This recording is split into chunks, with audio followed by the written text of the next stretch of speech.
The Ethiopian rout from the hill forts of Dhammaan was total. Huge quantities of abandoned armor would go to swell the liberation arsenal.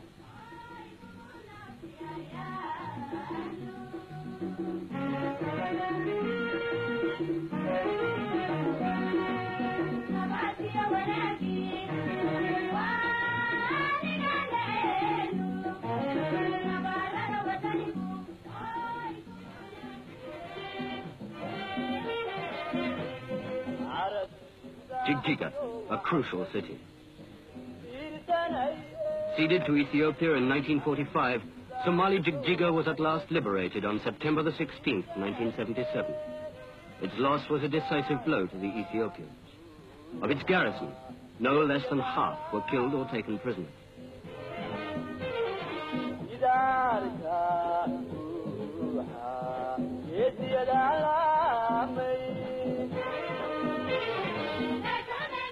Of its weaponry, masses lay intact for reuse in the battle for total liberation.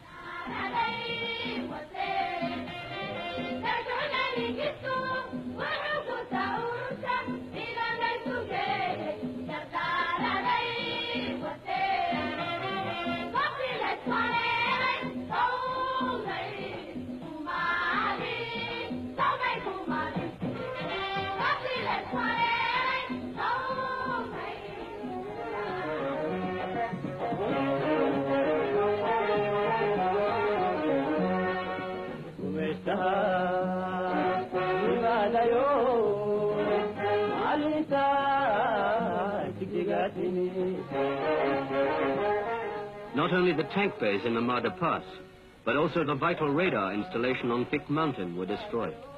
For the lightly equipped Liberation Front, Jigjiga was a triumph.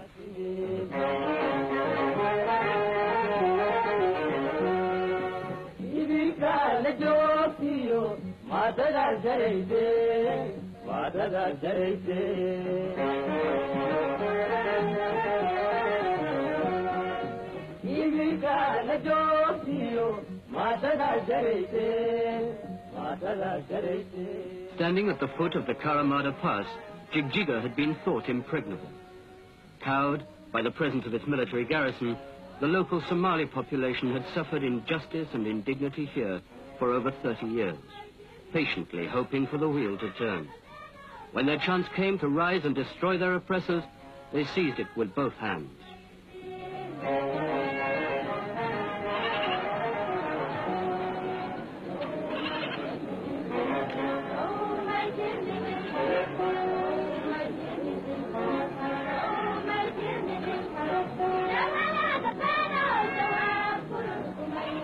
Within days of its liberation, the town and its markets sprang to bustling life.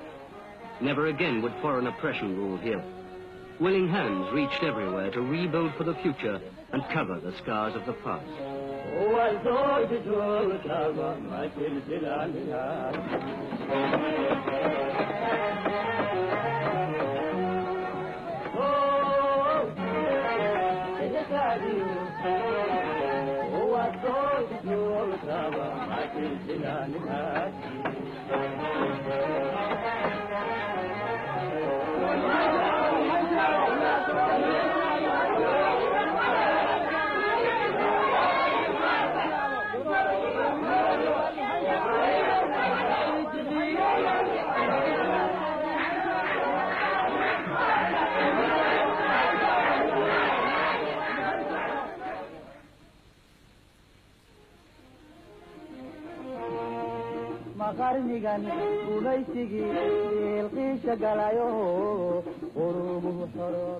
Hargeisa, inside the Somali Democratic Republic, was bombed by Russian MiG aircraft in September 1977.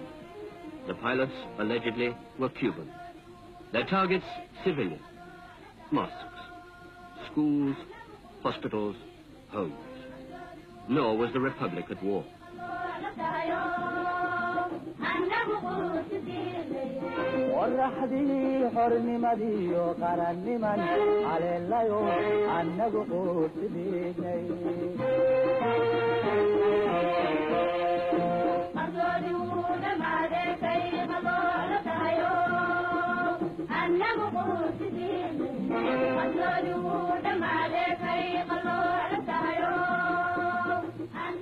Since the rupture of Somali-Soviet relations in November 1977, Somalia has revealed to the world the cynical opportunism of Russia and her allies.